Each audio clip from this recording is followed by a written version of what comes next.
ಅಮೃತಧಾರೆ ಸೀರಿಯಲ್ನಲ್ಲಿ ಶಕುಂತಲಾ ಮಗ ಜಯದೇವ್ ಆಗಿ ವಿಲ್ಲನ್ ಪಾತ್ರದಲ್ಲಿ ನಟಿಸುತ್ತಿರುವ ರಾಣವ್ ಗೌಡ ಕುರಿತು ಕೆಲವು ಇಂಟ್ರೆಸ್ಟಿಂಗ್ ಫ್ಯಾಕ್ಟ್ಸ್ನ ಈ ವಿಡಿಯೋದಲ್ಲಿ ನಾನು ನಿಮಗೆ ತಿಳಿಸ್ತೀನಿ. ನೀವು ಇನ್ನೂ ನನ್ನ ಚಾನಲ್ನ ಸಬ್ಸ್ಕ್ರೈಬ್ ಆಗಿಲ್ಲ ಬೆಲ್ಲೈಕನ್ನು ಪ್ರೆಸ್ ಮಾಡೋದ್ರ ಮೂಲಕ ಸಬ್ಸ್ಕ್ರೈಬ್ ಆಗಿ ನನ್ನ ಈ ವಿಡಿಯೋಗೊಂದು ಲೈಕ್ ಕೊಡಿ. ಜಿ ಕನ್ನಡದಲ್ಲಿ ಪ್ರಸಾರ ಆಗುತ್ತಿರುವ ಅಮೃತಧಾರೆ ಧಾರಾವಾಹಿಯಲ್ಲಿ ಗೌತಮ್ ಧಿಮನ್ ಅವರ ಮಲತಾಯಿ ಶಕುಂತಲಾ ದೇವಿಯ ಮಗನೇ ಜಯದೇವ್. ಈ ಜಯದೇವ್ ಪಾತ್ರಕ್ಕೆ ಜೀವ ತುಂಬಿರುವವರು ರಾಣವ್ ಗೌಡ.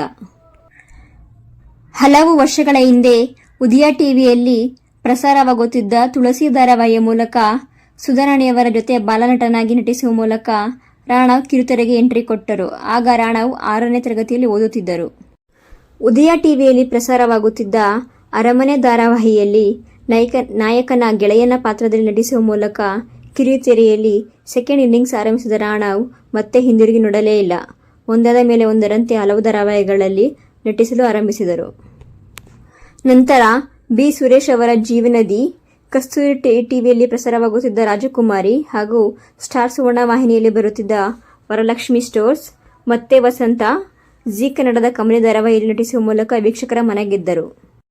ಪ್ರಸ್ತುತವಾಗಿ ರಾಣವ್ ಗೌಡ ಅವರು ಉದಯ ಟಿವಿಯಲ್ಲಿ ಪ್ರಸಾರವಾಗುತ್ತಿರುವ ಕನ್ಯಾದಾನ ಧಾರಾವಾಹಿಯಲ್ಲಿ ವಿಜಯ್ ಪಾತ್ರದ ಮೂಲಕ ಹಾಗೂ ಜಿ ಕನ್ನಡ ವಾಹಿನಿಯಲ್ಲಿ ಪ್ರಸಾರವಾಗುತ್ತಿರುವ ಅಮೃತಧಾರೆ ಸೀರಿಯಲ್ನಲ್ಲಿ ಜಯದೇವ್ ಪಾತ್ರದಲ್ಲಿ ನಟಿಸುತ್ತಿದ್ದಾರೆ. ಕಿರುತೆರೆಯಲ್ಲಿ ಮಾತ್ರವಲ್ಲ, ರಾಣವ್ ಗೌಡ ಅವರು ಹಿರುತೆರೆಯಲ್ಲೂ ನಟಿಸಿದ್ದಾರೆ.